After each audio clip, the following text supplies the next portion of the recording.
Okay, so we're going to discuss the different combinations of the same technique of rebirthing breathwork. And we're reading from Tantric Rainbow Body Breathing by John Hooks. So it starts off, and he doesn't list the page numbers on purpose. It's all a discovery. It's all a discovery.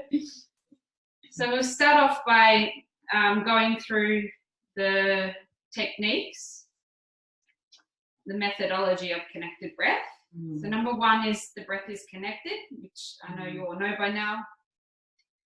And this is really the most important thing that we need to know throughout the whole course. Yeah. Is this way of doing things. Absolutely. So the breath is connected.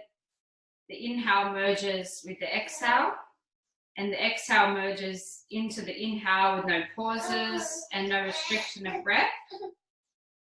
Number two is we allow gravity to exhale for us, no pushing or forcing the breath out. So the breath is connected. We inhale, merges to the exhale merges to the inhale with no pauses and no restriction, and we let gravity release the breath out. We pull the breath up and let life exhale us. Real gravity release. So the inhale, we affirm life, and the exhale teaches us to let go as well. So, and number three, we breathe through one orifice. So there is shamanic breathing out there, holotropic, no switch orifices, but to honor the lineage, we breathe through one orifice. So that means 90% of the time, would you agree? 90%? Majority of the time. Nasal breathing? Nasal breathing. Because it's connected with the parasympathetic nervous system, rest and recovery. And the nose is for breathing, the mouth is for eating, the nose is designed, it's got hairs to filter the air. So most of the time, unless there's nasal issues or for other reasons that we'll get into, we recommend breathing through the nose orifice. So you want to switch from nose to mouth. Throughout a session, at times, as Amy said, there are reasons that we can go towards the mouth, and mouth breathing is a really useful tool. But every single breath cycle is always started with nasal breathing and always finished with nasal breathing. So you stay with the same orifice, and what that means is you breathe in through the nose and out through the nose. And if you're switching to the mouth, you breathe in through the mouth and out through the mouth. First nose to mouth or mouth to nose. Yeah. So should we have a look at some of the, This is good. Yeah. The volume, speed, orifice, and location of the breath all influence how we experience the breath and our world. To make any particular type of breathing wrong is not what we are concerned with here. All conscious breathing will support us in some way. There are benefits in chest breathing, centered at the heart, and breathing at a faster pace to get the energy moving, as well as a deeper, slower abdominal or diaphragmatic breathing. Yeah, so most of the time we're working with the toroidal field of energy, and this activation happens in the heart. So the heart chakra, the lungs are here, the lungs produce the most DMT. So we guide people to breathe into the heart. Also, the heart is when energy stops going from down or up and starts moving in all directions. So it's a neutral energy of love, unconditional love. It's not positive or negative. So we recommend breathing, creating a focus into the heart to help activate that toroidal field and heart chakra. But again, we have to do what feels right, apply it individually to the individual, depending on what's happening. Sometimes I'll breathe into my abdomen if I'm feeling that it's not, working in the chest. And as Amy said, we really take notice of what's needed in the time with that individual, which can vary between breeds. Some people you know, there's reasons which we will go in deeper in other lectures of why people breathe to certain areas. But the whole point around this is the technique, provided we're connecting the breaths, releasing the inhale, that's rebirthing. That's the breath that you're looking for, regardless of whether it's going to the abdomen, whether it's going to the heart, whether it's fast or slow. And Jem did say releasing the inhale, which I think she meant to say exhale. Did I? Yeah, but it's okay because exhale, you are releasing the inhale as well. Did I say inhale? Yeah, but it's good to, you are as well, because if you've seen if you type in Google the Matrix, or what's that other, in Merkaba, you'll see or Taurus, you'll see the pressure coming up here. It's like the individual self, and then it spreads. So it is kind of like you are releasing the inhale. So the most pressure at the start, and then it becomes fuller and fuller and fuller, and then you release it down, and it gathers the energy and gets pulled up again. So there is a release at the top and a release at the bottom. It's almost like a transition, isn't it? Yeah. So although we're not separating the inhale with the exhale, there is that definite transition between the two. And if you look at the diagram of the torus, which is like a donut shape of energy that we spoke about in our last lecture, you will notice that there is that transition in between the inhale and exhale. Transition in one context until we go deeper beyond the transitional period, and we see the inhale is the exhale and the exhale is the inhale, and that's when we let go. And you may have experienced it. If not, it's one of the best feelings. You let go and you go, who the hell is breathing me? I'm breathing powerful. The breath is moving through me powerfully, and I'm just observing without effort. So it's like we're using our mind or using our consciousness and using the method to sink into the natural toroidal field that the breath wants to breathe through us in, until they merge in that sync. We let go, and then the motor runs through. Like the we watch the breath breathing us, as you said. But even to start off, before that, you know, that happens, we can consciously observe our breath and direct our breath that way to start with. And then once we breathe through that resistance, we become the breath, and it will just breathe us like that, which is also called the breathing mechanism, when that breathing mechanism is just allowed to flow freely. Absolutely. So should we look at some of the sequences? Absolutely. So I invite you guys to join in to experience it for yourself. You can do this with your eyes open, or you can do this with your eyes closed. We're going to do 20 connected breaths through the nose. Yeah. So should we do this together? Yeah, do you want to read out So 20 connected breaths through the nose is 4 short connected breaths, followed by 1 big full breath. So, sorry. That's right, that's on the next method. Yeah. Yeah.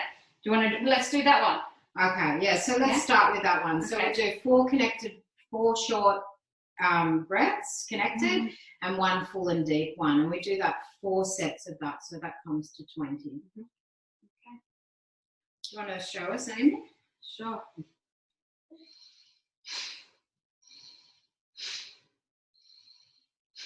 Notice.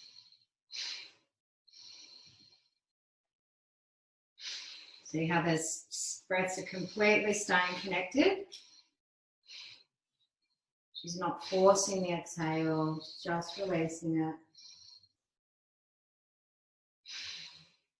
And aiming for the heart space, pulling right up around the collarbones.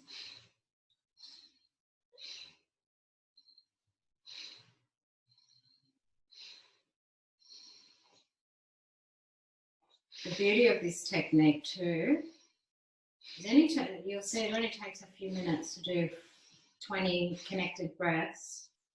Can really be a technique that we can access throughout the day at any time, but a great way to start that initial connection before we start our breath cycle.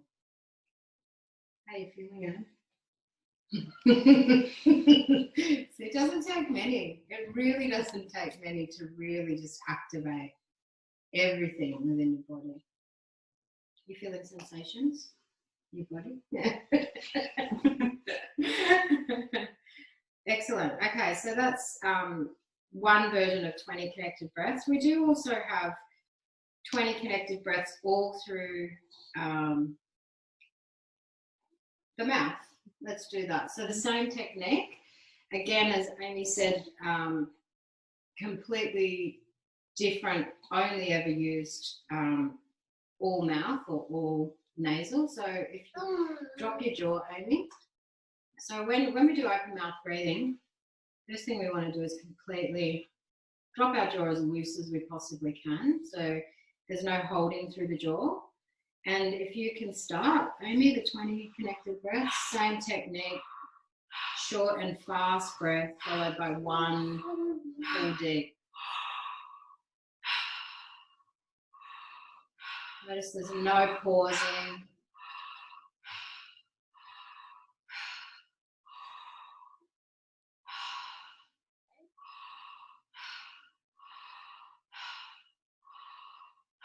Notice she's still aiming up to the heart space.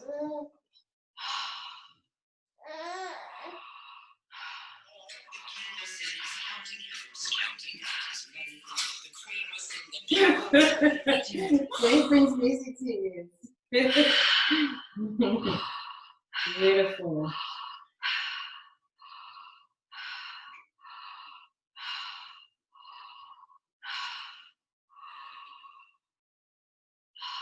And then just sit,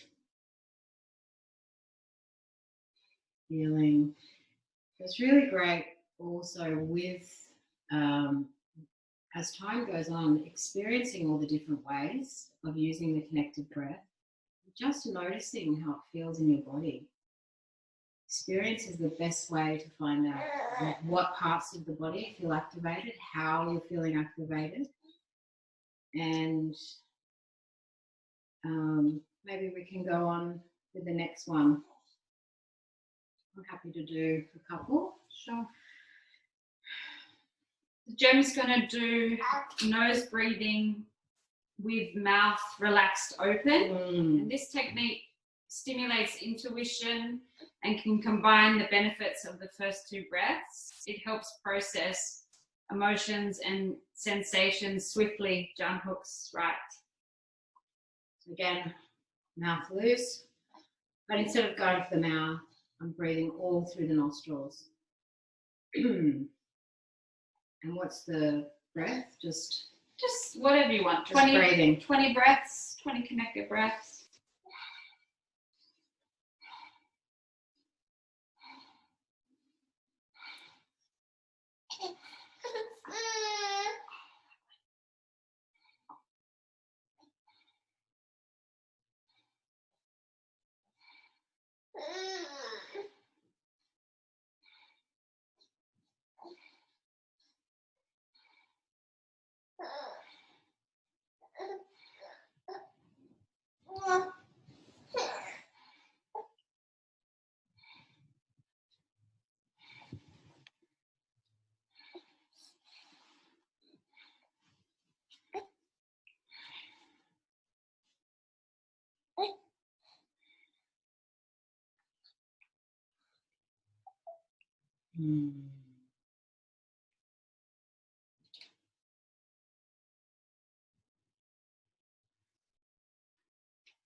Amazing. Just when you think you completely know the breath, you've almost experienced something different. Next, we're going to do nose breathing with tongue between the front teeth.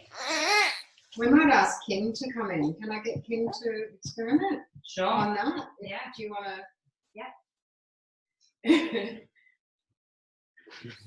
Come in, Kim, and you can be the model for this technique. You'll meet Kim in another one of our videos officially, or you may have met her by the time you've seen this one. But Kim, if you do Nose breathing with your tongue between the front teeth. Okay, so notice she's not actually biting down with the teeth on the tongue. But this breath helps to redirect destructive energies of anger. It actually will take the energy that was supporting anger and free it up to be directed towards healing. So everyone's probably heard this saying, you know, needing to bite their tongue. So the goal is not to bite it, but just putting it between the teeth. So nice and relaxed. And if you want to do 20 connected breaths through the nose.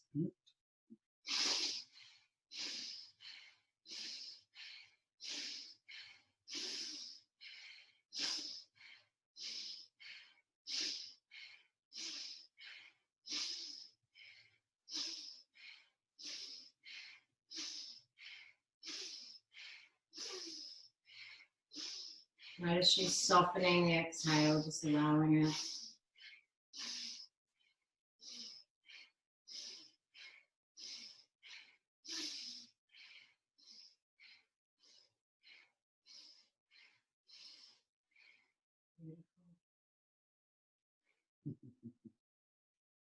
Okay, this probably is one of my favourite, the next one, the silent energy breathing. This breath, breathing through the nostrils, continue a connected breath but silently as possible. Feel the perpetual movement of the breath as energy with the previous ones, but keep it silent as you can. So all through the nostrils. Are you happy to do another one? Yeah. Okay, Yeah. so all through the nostrils. And maybe you guys can try it with us. I'll do it with us because I absolutely love this breath. So closing down all through the nostrils, 20 connected breaths as quietly as we can. This also creates a lot of space.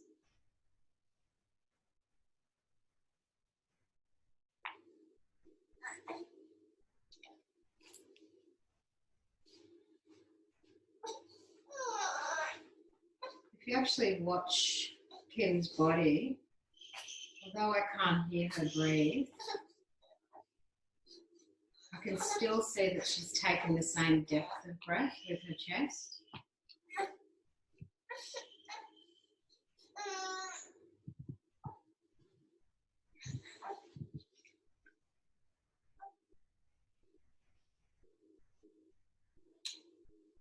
It's a really calming breath.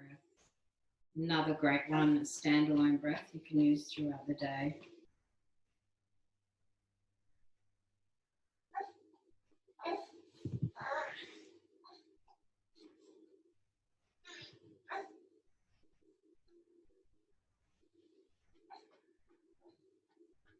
Beautiful, Kim. Beautiful breathing. I love that breathing too. I find it really helps, like I really focus my consciousness to drawing the breath from the top of my nose. I really can feel those muscles drawing the breath in, like they're flaring out, and more conscious of what part of our body is breathing mechanism. Okay, so the next one that John lists in the book is one that is quite really a great way to start a breathing cycle. He calls it the 33-22-11 breath. So we do a sequence of 33 fast and shallow connected breaths, followed immediately by 22 fast and full connected breaths, followed then immediately by 11 full and connected breaths. This is best done through the nose, but it's also fun with the mouth too.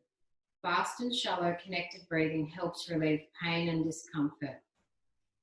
Fast and full breathing is energizing, healing, and invigorating. Long and full connected breathing is relaxing, healing, and helps dissolve fear, worry, and anxiety. This combination of breaths informs us when practiced about different impacts, varying volumes and speeds of breath, and what effect it can have on our body-mind. So are you happy to do that? We might do that all through. I might just take off my jacket, working up some nice body heat. Okay, so we might actually try that, the 33, 22, 11 through the mouth, just Okay. for this purpose. Yep. So again, dropping the jaw nice and loose, feeling free to close down the eyes if you need to. And start when you're ready. 33, fast and shallow, 22, fast and full, and 11, long, full, connected. Okay.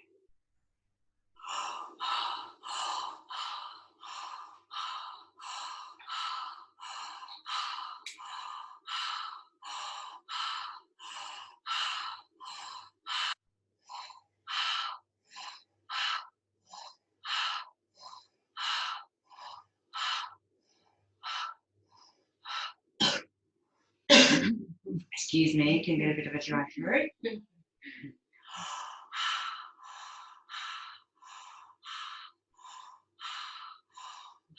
Jaw.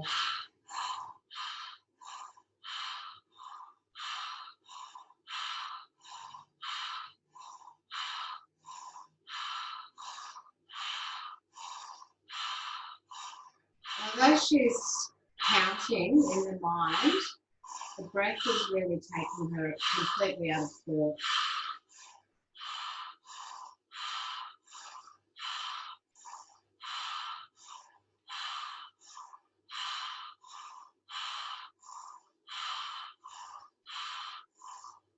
Should be feeling completely stressed by now. Good. Into a full breath. And you really know with a client, if you've taken them through this sequence first, you really know that the process has started. So it's a really great way that I'd recommend for any breath cycle to start. Or even if somebody wants a taster of what you're trying to offer, by giving the 33, 22, 11, you know that they're experiencing something.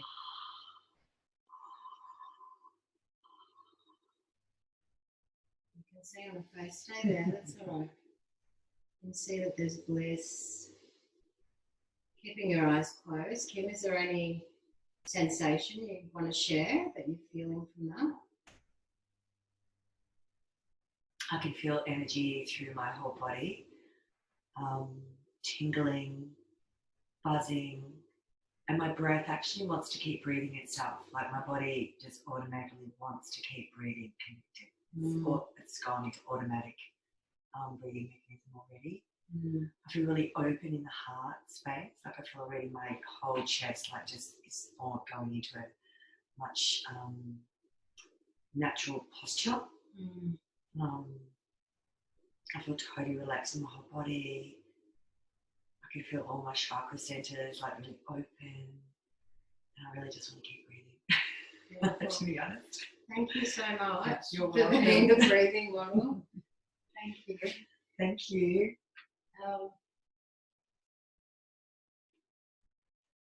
So John also mentions the mala bead breathing, and he says 1 breath for every bead. The beads or rosary will help keep one focused on breathing. Most mala beads have 108 count. 108 connected breaths is a great devotional offering to our own breath and life force. Mantras can be combined internally with this technique.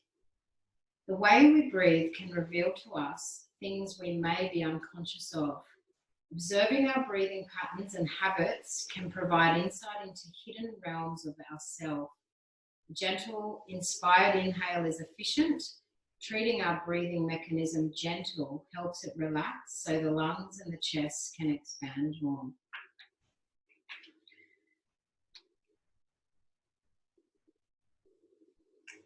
So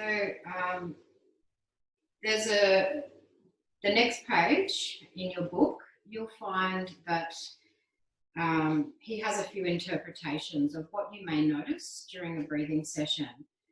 So when you're with a client and you will, what you're aiming for is to get to be able to read the breath.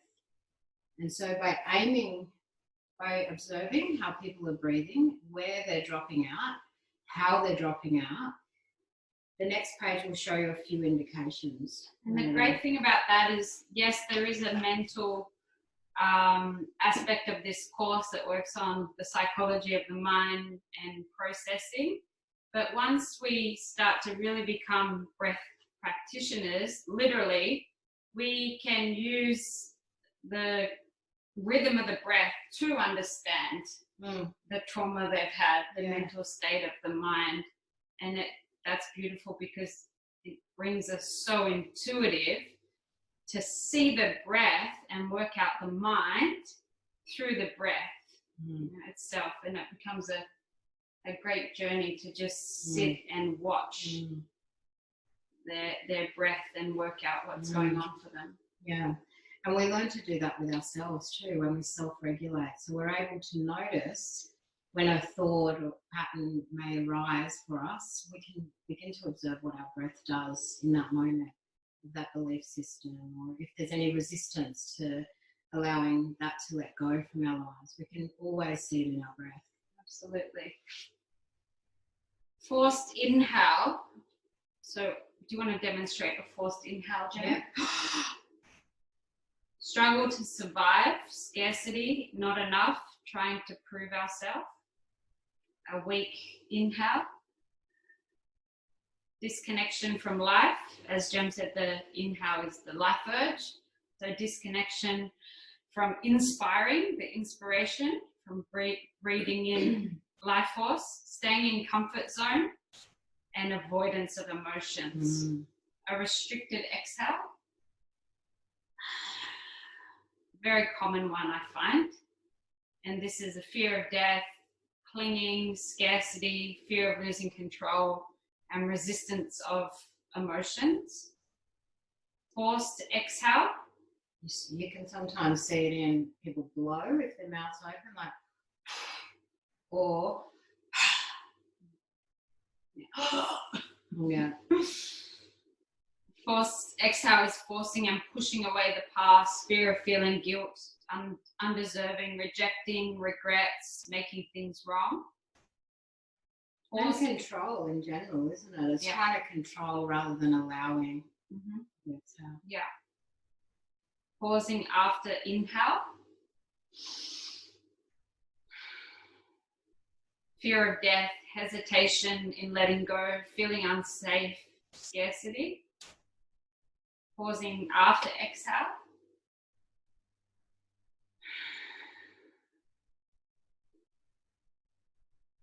Death urge, I can't, unworthiness, spaciness, resistance to open breathing. Breathing only in abdomen. This is common when you're initiating them to, it's like what I find is, first I want people to breathe into the heart, and then once they can do that, just letting the breath go where it can. So no, there's not avoidance. But a lot of times people will only breathe into their abdomen because we're being taught, especially if you've done yoga or martial arts, this is the center, this is where you breathe into. When we teach yoga teachers rebirthing, this is the strongest thing that they'll do, and that is resist here. But where are your lungs? They're here.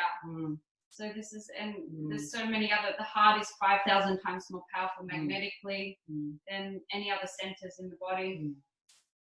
And as Amy said, if we aim for the heart, you know, we never want to make the client feel wrong or that they're doing something wrong.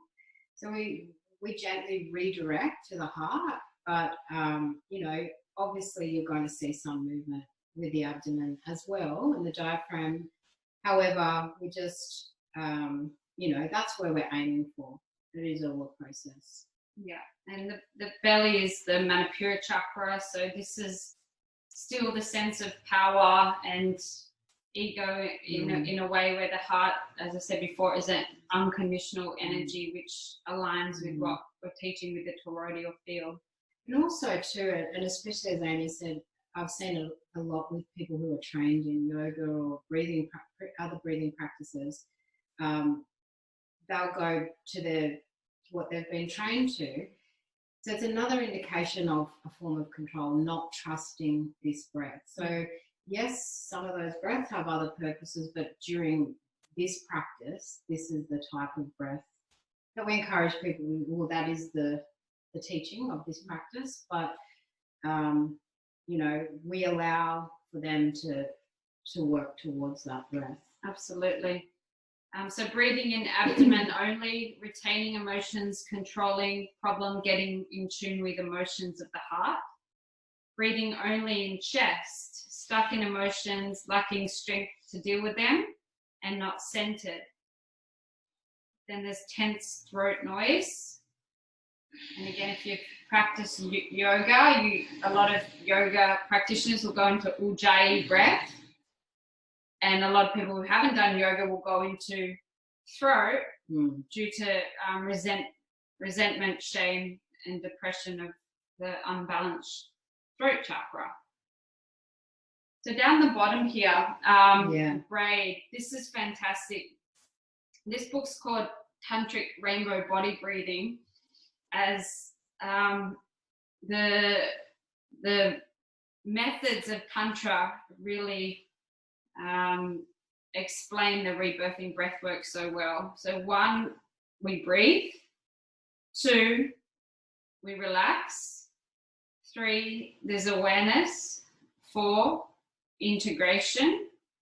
And number 5, do what works, do it now, be spontaneous. Do you want to go through those? Yeah, absolutely. So breathing, you know, we breathe with this technique. As it said earlier in the book, where we're really, with this technique, it doesn't matter if it's fast, slow, nasal or mouth, this is the technique. So we stay with the breathing technique. And it's a relaxed breath, you know. We really, number 1, the exhale is a complete relaxation, a let go. But that relaxation also comes with the inhale. When we really have become that breath and the breath breathes us, it's still, even though we're taking quite a deep inhale, it's still a relaxation breath. In fact, the relaxed inhale leads to the relaxed exhale. Yeah. So if you could say that on the inhale, there's like, when we inhale, we create the world. There's like the ego in a high way, experiencing life, inspiration. It's like we come out of oneness to create and manifest on the inhale, but we need that to still be relaxed. And as we exhale, we dissolve that individual identity back into source energy, where life exhales us. So there's no one there on that exhale, and then you're born again into interpreting the world different again on the inhale. So, but it's still relaxed expression of the self, and then no expression of the self. Which then comes to awareness, doesn't it? Yeah. So that awareness comes with connecting with the breath and observing the breath, staying as that observer, completely rising above the mind, the thought. And you'll notice during your own practice that when thought does come in, you usually find the breath would stop, or, you know, would come out of the pattern that you're in. So the awareness comes by allowing the breath, by allowing the relaxation of this technique to really breathe you and become that breath. Absolutely. And we could put them the other way around. If you've heard of Osho, he's got a book called Awareness, and he says how you create awareness is through relaxation. Integration. So this practice also calls for enough time to be allowed for integration. So anything that we experience during our breath cycle, we always allow a good amount of time at the end to integrate into our body. There's a saying that, I don't even know who said it, but you know, they say when we integrate, we move into greatness. I think it was Michael, I forget his name, Michael Brown. And so integration, we move into greatness. So we allow whatever we've experienced on a cellular level, whatever we've let go of, whatever we've released, we allow that to, during the integration process, to just let the dust settle. Really. Definitely. Do what works and do it now spontaneously. So do what works for you, within this technique, and do it now spontaneity. It's spontaneity. Okay, so doing it now is taking thought out of it. So let your body lead. What feels like it needs to be done now, allow the breath to lead you. We often forget that there's such intelligence in the breath. Our bodies just know what to do. The moment we bring thought in and try and control that, we've taken ourselves away from that awareness in that moment.